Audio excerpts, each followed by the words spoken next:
Here's the most boring market update you'll hear all quarter.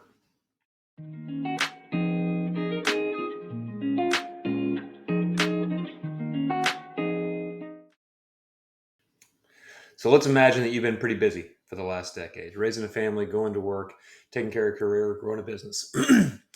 How's the market done? You finally look at your statement. Well, you should be pretty happy. Stocks went up a lot. And certain pockets of the market, like the NASDAQ and other growth oriented pockets, did extremely well, up over 300% during the last 10 years. The S&P 500 was up over 230%. Small caps more than doubled, and the international stocks were really the only areas where folks were probably disappointed, with foreign and emerging markets both lagging.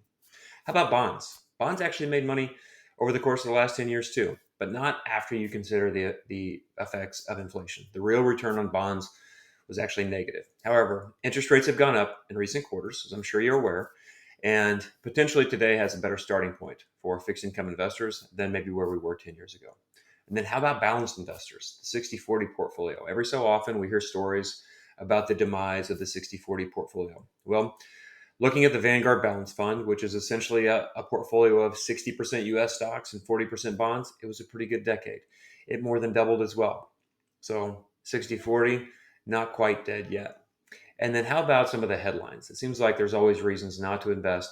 So I had to search. My memory's not that great. I had to search to see exactly what issues were concerning investors 10 years ago. And I saw things like the European debt crisis.